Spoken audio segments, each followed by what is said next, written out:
Okay, welcome everyone. Thank you for joining the today webinar. Let's wait 1 or 2 minutes to join everybody.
Okay, welcome everyone. Thank you for joining the today webinar. Good morning or good evening. Let me share my screen.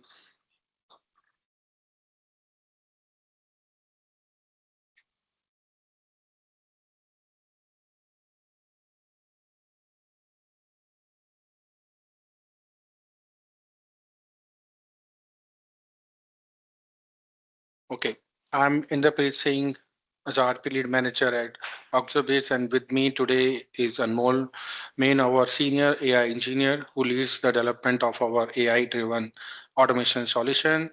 So Auxiliobits is an intelligent automation company with expertise spanning multiple domains with deep root in robotic process automation and agentic AI.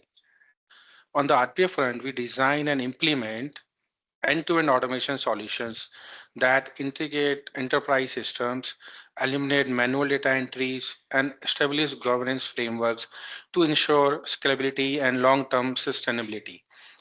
On the agentic AI route, we are operating at the leading edge of innovation. We developed AI agents that go beyond single prompt responses, capable of multiple step reasoning, interacting across system and executing complex workflows with minimum human intervention. The theme of today's session, what's actual possible versus what's being oversold, captures a critical conversation in today's automation landscape. Both aspects are equally important, and we will explore them in depth and with practical insight and real-world example. Feel free to drop your question in the chat. We will address them at the end. Thank you once again for being here. Let's begin.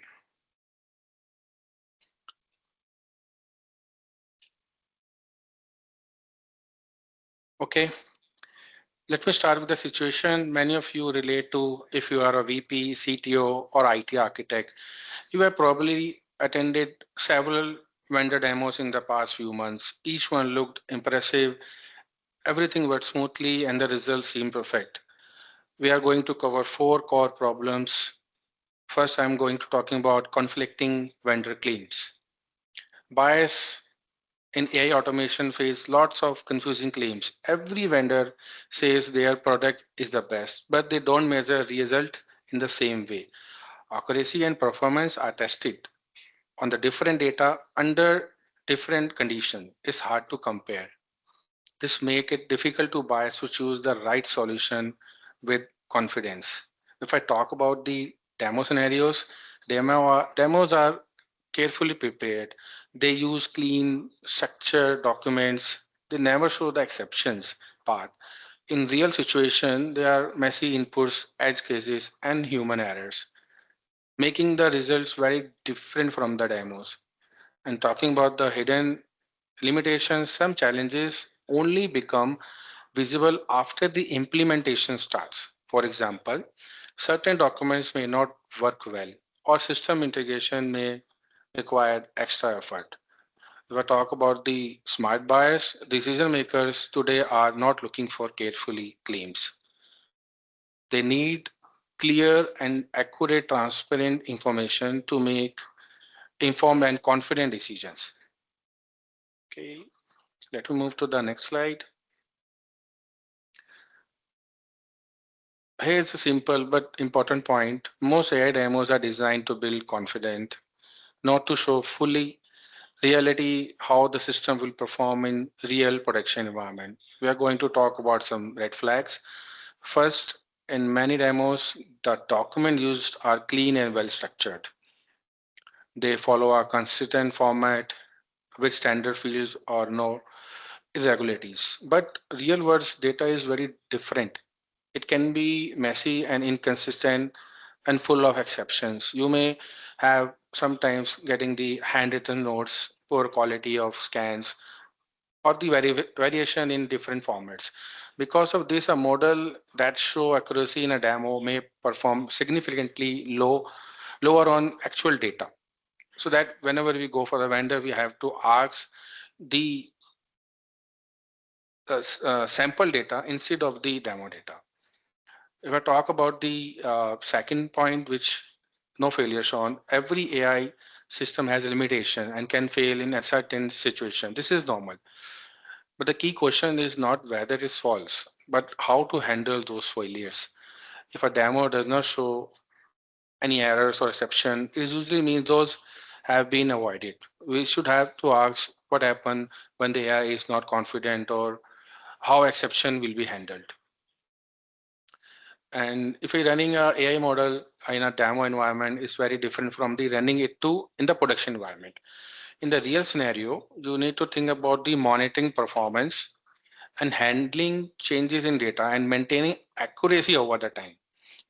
Here the question comes, how will the system will be monitored and how often it will be updated and who will be the responsible after the deployment. If these areas are not clear, then it can be a concern. The last point, which is important, AI works fully on its own with new human involved. Think about it. If an AI automatically appears of big payments, example, sending important emails or files or legal documents without any checking it first, a small mistake can be cause a huge problem. In real world, businesses a human always review and approve important decisions before they are executed. A good AI is like a smart assistant. It does hard work for analysis, preparing and recommending, but the final call should always be yours. If a vendor can't tell you where the human review step in their process, then it's a red flag for us. Let me move to the next slide. This section focuses what actually works today in AI in UiPath. So we are going to walk through some specific capabilities in UiPath AI that are generally production ready, measurable, and backend by real operational data. They are in production at enterprise client today. So first I'm going to talk about the measurable outcomes. This is the first sign of real AI automation is simple. It's deliver measurable results with UiPath organization can measure.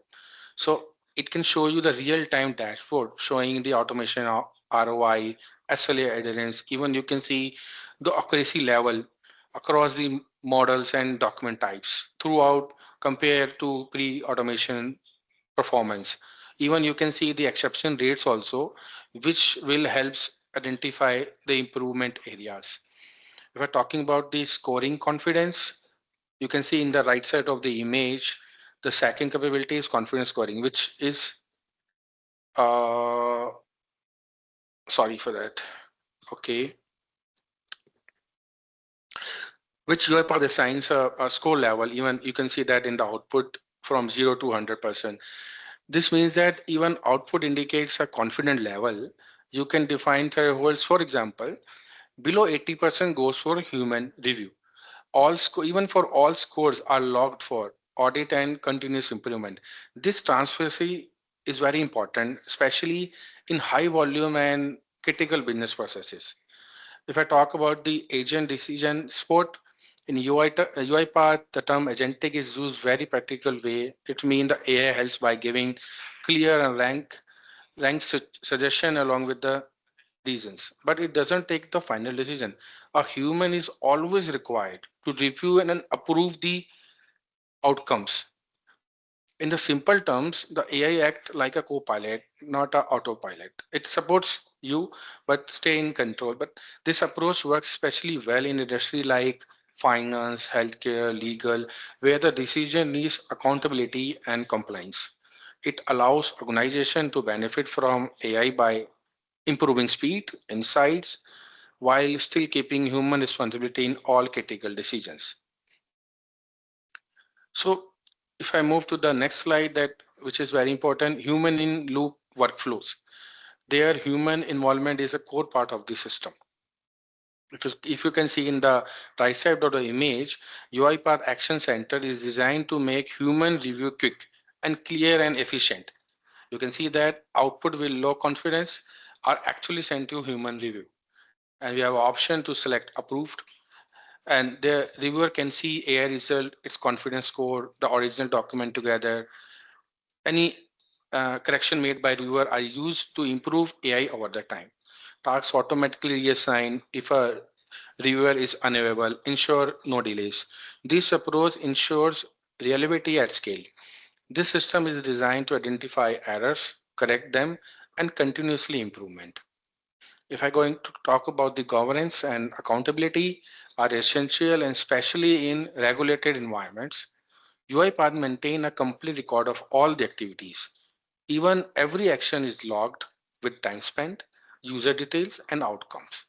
And even you can see the exception handling includes the proper tracing, escalation, and resolution. Even we have a controller, access controller that through define the roles and permissions as well.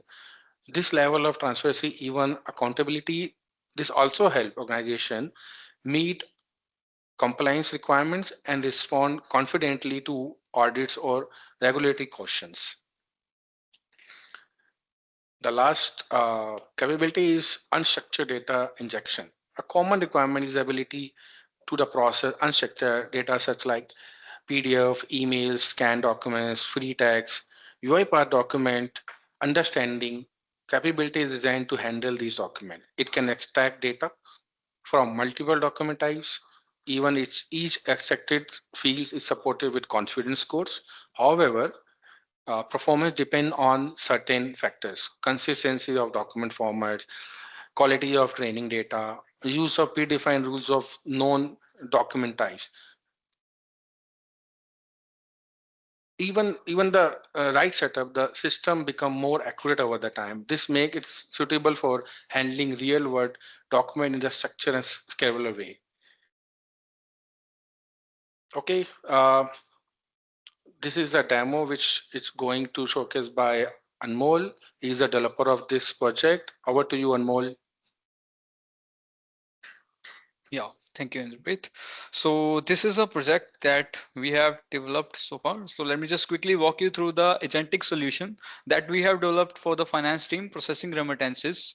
So finance team manually processes hundreds of remittances emailed daily, opening the email, extracting the invoice, extracting payment details, validating data, and entering directly into the portal.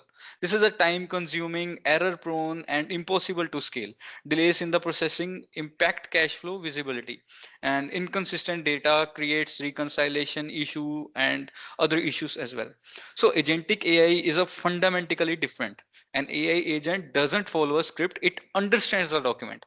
It reads the invoice the way a human reads it and identify the context. An AI agent can make decision. It doesn't just exactly follow the rules. It thinks and it acts as a human is doing the same thing. So the whole process is divided into few stages. So first stage is when the invoice arrives. So the agent monitors a shared email box continuously, whether it's Sunday or whether it's Monday. Whenever it receives any email, the agent detects it, reads the email, identifies the attachment, and begins the processing. And no human has to open a single email. And then stage two, which is the extraction phase. So AI agent extracts the key fields. This is the intelligent and the heart of the solution, where AI agent reads the invoice regardless of the format, obviously, and regardless of the AI regardless of the layout. And it extracts the critical fields like invoice number, date, vendor name, payment, amount, currency, or purchase order.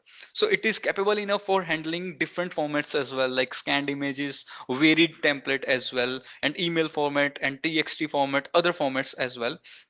So step third comes validation step. In this stage, it follows a series of checks on the extraction that it has previously done. So as of now, we are following three checks, which is first check is if the invoice is older than the 1 month, then aged invoices we reject it because aged invoices often indicate error or duplicates. Then the agent flags them. Second check is if it is from the known company from our database. So we have connected our database as a tool with our LLM. So it is capable enough to detect that. If it is not from our known company, so it flags them and sends the rejection email. And third one is it from the originating country from our approved list or not? If not, then it is rejected. So every one of the checks is a judgmental call that an agent makes, just like a financial analyst that currently and manually making. And agent is taking just a few milliseconds in order to perform the whole process, which a financial analyst may take minutes or few minutes as well. So step 4 is the rejection with the communication. So if an invoice fail any check, or agent just doesn't drop it, it drafts and send a rejection email to the vendor automatically, explaining exactly why the invoice is rejected and why they need to resubmit it. Vendors get a response and nothing falls through the crack, and never the team has to do whole the manual conversation once again, because obviously the vendor is getting the whole detail why the remittance is rejected. And then stage 5 comes currency routing. So for the invoices that pass the validation cracks, and the agent checks if it is already in USD or not. If yes, then it skips the conversation and directly goes straight away. And if it is from the other currency, or like from other originating country which is in our database approved list, then it moves to the live exchange rate fetch. What actually happened in that, the agent calls a live FX rate API in real time, not a static table, not a yesterday's rate, the actual current market rate at the exact moment of time of processing. This eliminates one of the most common financial data errors in manual processing. So step 7, we come to the USD conversion. So this is the amount multiplied by that live rate which we initially fetched using the API. Our agent has fetched using the API live rate. So it's a basic arithmetic, but with a complete audit trail. So every conversation is logged with the rate used, the source, and the timestamp with full traceability. And then step 8 comes with the duplicate detection. Before any data is entered, the agent queries the ERP database and has the invoice number that has been processed before. It checks if it is processed before or not. Has the vendor already submitted this amount recently or not? Because obviously duplicate invoices, whether accidental or fraudulent, are caught automatically. This is a control that manual processing frequently misses, especially at a highest volume. And then we go to the step 9, which is automated portal entry. The financial man does all these things, but now the agent is capable enough to do all these things at autonomously. Finally, the agent logs all the data and enters all the validated, converted, and verified data in the ERP system. No human types a single fields, no copy paste. The data arrives in the system exactly as it was extracted, validated, clean, accurate, and traceable. So now we will come to the key benefit we have achieved from this project. So we eliminated the manual intensive activities involved in the remittance processing process. So we have reduced a lot of errors, rework, and improved the efficiency, addresses the key challenges while providing a scalable and adaptable solution for future needs. Because obviously when a human is doing it, so we need more people in order to extend our work, but an agent is doing it. So all we need is extra resources, and agent is capable enough for high data handling as well. So we have created additional capacity of equivalent to 11.5 FTEs with this end-to-end automation. So now let's move to the next slide, where I will show you the invoice sample. So this is the invoice sample which agent is processing. This is not just the only invoice it is processing. The agent is capable of handling multiple types of invoices. So as an example, this is a PDF, or it can be like TXT document. It could be email format. It could be doc file as well, of different format, obviously. And now let's move to the next slide, where it will be a demo of the, yeah.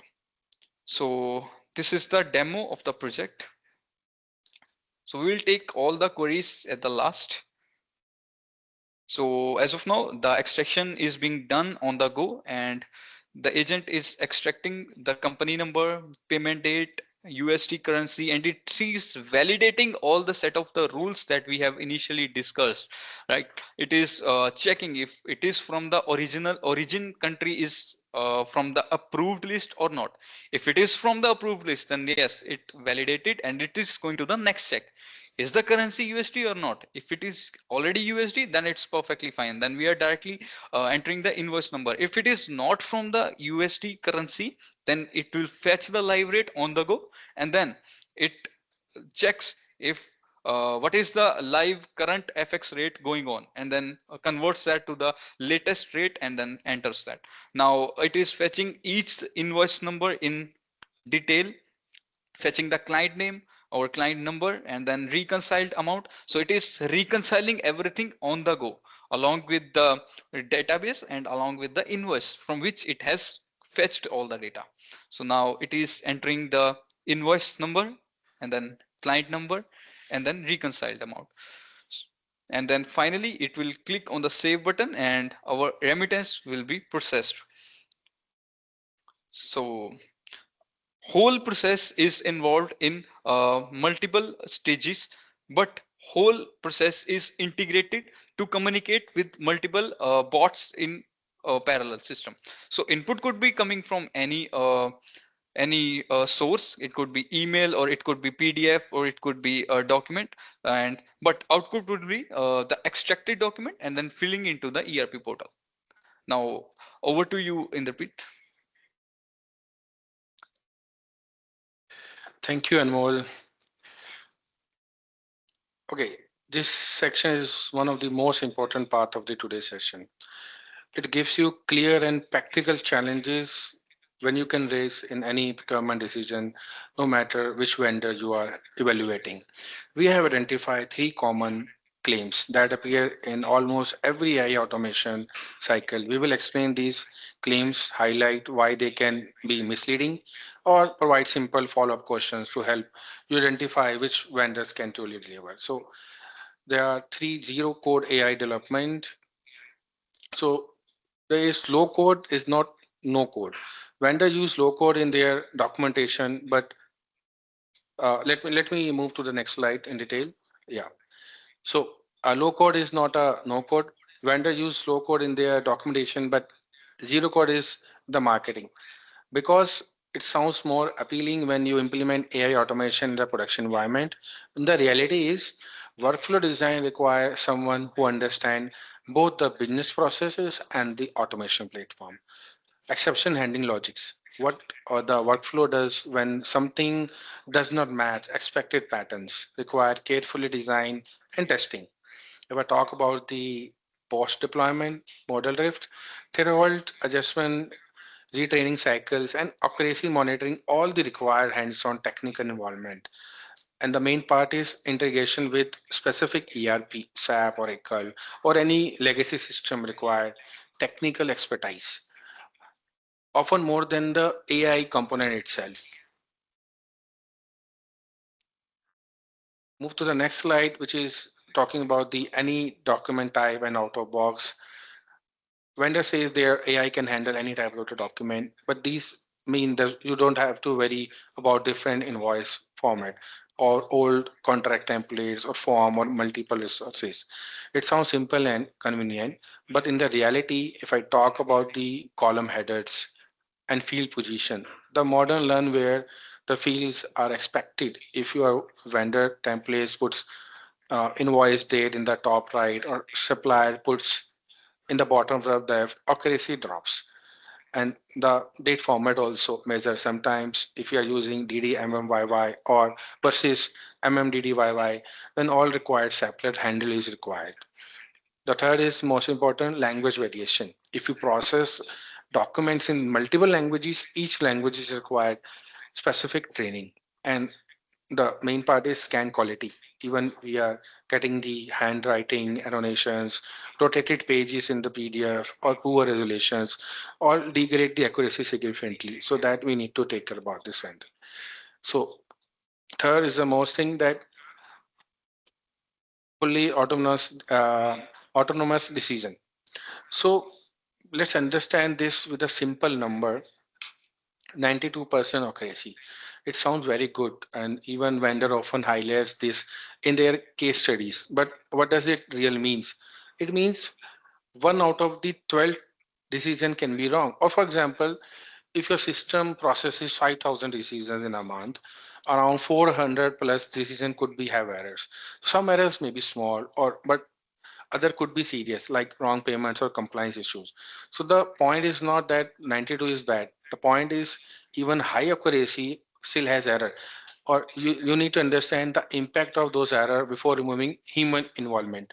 Now the many people think that needing human means that AI is not good enough. That is not correct. Human involvement is what make AI reliable, safe to use, especially in important areas like finance, healthcare, and legal work. Let me move to the next slide. Okay. Okay. The hardest part of the AI project is connecting to your system, not AI itself. So AI usually work fine in demos. Real problems start when you start connecting with the existing tool like SAP or any ERP system like Oracle, Microsoft Dynamics 365. But it's not easy to connect. Some system does not have proper APIs. Older or new version work differently. Sometimes required data is not available. So if the API is not available, we use UI automation like human clicking and typing. It works good, but it's slowly and break easily. But if I talk about the CR system, look like a Salesforce depend on clear data, the data will be messy, or automation will give the wrong result. So simple rules we have to apply. Or even the legacy desktop automation, some companies still use the old desktop application, like no APIs, no modern setup is there. Only the option is we have UI automation using tool like UiPath, but it can break in any changes or screen. So these system needs future improvements. So that's the main thing. And the data availability, if the information is going to your automation is messy, incomplete, and inconsistent, the whole thing can fall. And check the data before start going to the process. Even sometimes the section handling, sometimes it can be handle the breaks. Even sometime break, they eventually decide now what happened, what it does. Don't wait for to figure out. And once it's live, the main question will come: who will be the charge? Who, if there is a problem, will come the contact number of the support or any end vendors.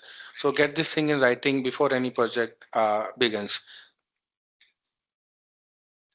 Okay, bias checklists. I think Anmol is going to showcase this bias checklist point. Over to you, Anmol. Yeah. Thank you, Indipit. So these are the 8 questions that need to ask to any automation vendor before starting any automation, especially agentic automation. So it's a what's data assumptions are being made. So why this matter is because automation that works only on clean, consistent data will break in the moment it touches the real world inputs. Vendors who haven't tested their solution against the messy data are selling you just a prototype. And let's move to the second question, which is how are exceptions handle? See, exceptions are the part of development, exceptions are the part of production as well. But what matters is every automation breaks at a point. Yeah, it's correct. But the question is, a vendor who hasn't built any exception handling into the core design is building you as just a system that will fail silently in a production. So what we need to do is, whenever any agent is just failing or it's being exception, just directly move it to the human escalation, so a human could hand over it and could do whatever the business rule allows us. So rather than processing the wrong information, it's better to escalate it to a human. So question third is, what accuracy the thresholds are realistic. Why this matter is because 99% accuracy sounds impressive until it's means with the 500 wrong transaction on a day on a high volume process. A vendor who quotes accuracy without the context doesn't understand the operational impact on their error rate, as can say. And then we say question 4, how a human review is managed. So no AI agent operates at 100% autonomously on day one. How the vendor structures the human in loop steps tells you a lot about what they are actually deployed in this in the production or just built a demo. This is the same we have discussed in point 2, which was how exceptions are being handled, because exceptions are obviously the part of development. Exception will stay with us, but what matters is how we are handling the exception and how the human review is managed. Are we approving rejected the escalated emails, or what, how we are actually reviewing the human review. And then question 5, what breaks first at a scale? Vendors who have scaled the development or deployment know exactly where the crack appears. Vendors who haven't give you a single or generic answer about the infrastructure. This question separates like those who have opted in the production from those who have done only in the pilots environments or the staging environments. Then question 6 arise. How can we build observability and data security in AI agents? This is a main constraints when it comes with the agentic AI. Why it matters is agentic AI system can access a sensitive data, makes decision autonomously, and can operate across multiple system as well in a multi-bot architecture. A vendor who hasn't designed any observability and data security isn't ready for the enterprise production. They are just building you a black box with access to your most of the sensitive data or sensitive processes. And then let's move to question 7, which is what monitoring exists past go live. So why this matter is, the live or the go live date is not just a finished line. It's just a starting gun, or it's just a starting point. Vendors who treat deployment as a end of their responsibility leave you operating a system you can't even see inside. Monitoring is where operational maturity shows up. So how we are monitoring the agent, how our support team is actually what matters. So let's move to the question 8, which is who owns the production in failures? Who owns failures in production? So when something breaks in production at 2 a.m., let's say, and a critical process stops running, the answer to this question determines how fast it gets fixed. Vendor who give a vague answer about the shared responsibility have never been held in accountability in real production failure. You can shortlist a vendor if you hear we end-to-end resolution for this automation failures within our scope. Here is our incident SLA. Or if they say we have defined a RACI for our failure scenarios, let me quickly walk you through it. And our support contract includes a named engineer for this production incidents, or not just a ticketing system. So that's a green flag, you can say. And then these are the questions which 8 question that you need to ask to your automation vendor before any jumping to an agentic automation. So over to you, in the bit. Okay, thank you Anmol for explaining the buyer checklists. So far, we have covered a lot in this session. Let's simplify it into four key takeaways you can use in your every AI automation discussion going forward. Platform versus custom work. Tool like UiPath provides many features out of the box, such as confidence scores, document processing, human review, and dashboards. But some of the part always needs custom work, handling your specific exceptions connecting to your system like ERP, training models for your document types. And second, the three claim that we discussed, three claims to challenge. You will hear these three claims oftenly, that zero code deployment, work on any document and fully autonomous. And integration, the real challenge, as AI is no longer a bigger problem, but integration is. Connecting AI with systems, especially older ones, is most project struggle.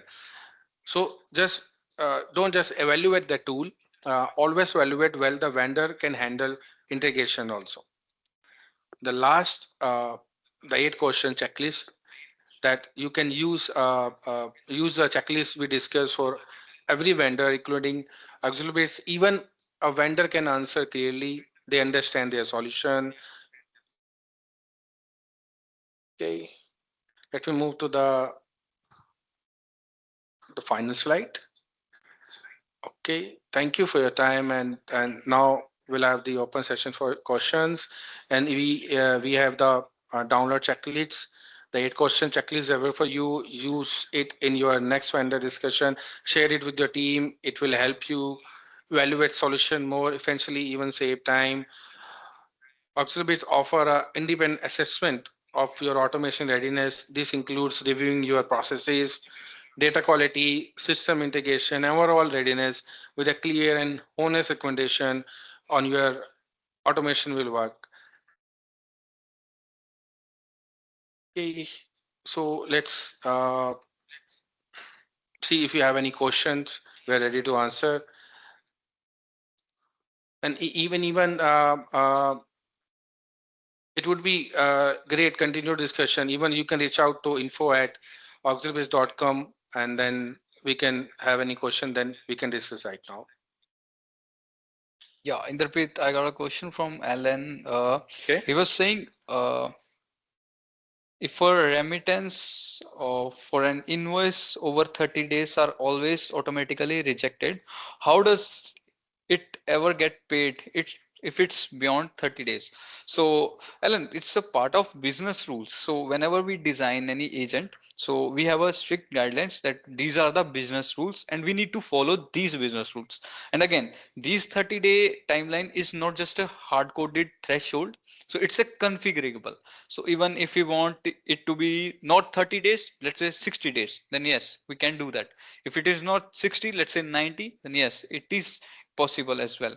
So not only just this logic, other logic as well, like if it is from non-company. So how we are generating the logic for this is, so we have let's say uh, set of known companies, XYZ, ABC, and we need to implement some other companies as well in future. Let's say we are onboarding some other companies as well, so it's also configurable. Allowed country as well. If we are, as of now, let's say we are dealing with 6 countries, and in future we need, let's say, 10 more countries to be included, then yes, it's also configurable. We don't actually need to change our logic behind that. All we need is just a configurable changes. And for other business rule as well, so also for, let's say, for currency conversion as well. So as of now we are dealing USD, or we are fetching the live rate or XYZ as it is rate of US dollar from the invoice. But in future, let's say for GBP currencies as well, we need the live rate or the actual rate from the invoice, then yes, we can do that. For, so in that case, it will not convert the GBP to USD, it will fetch as it is GBP to as it is. So I hope I answered your question. So everything is configurable in agent as long as it is not inflecting or interacting with the business logics, it's configurable. I hope I answered you.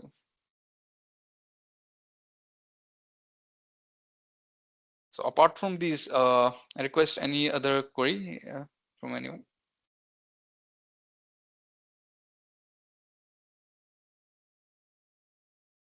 Okay. So thank you once again for your time and engagement. We look forward to connecting with you, and have a great day ahead.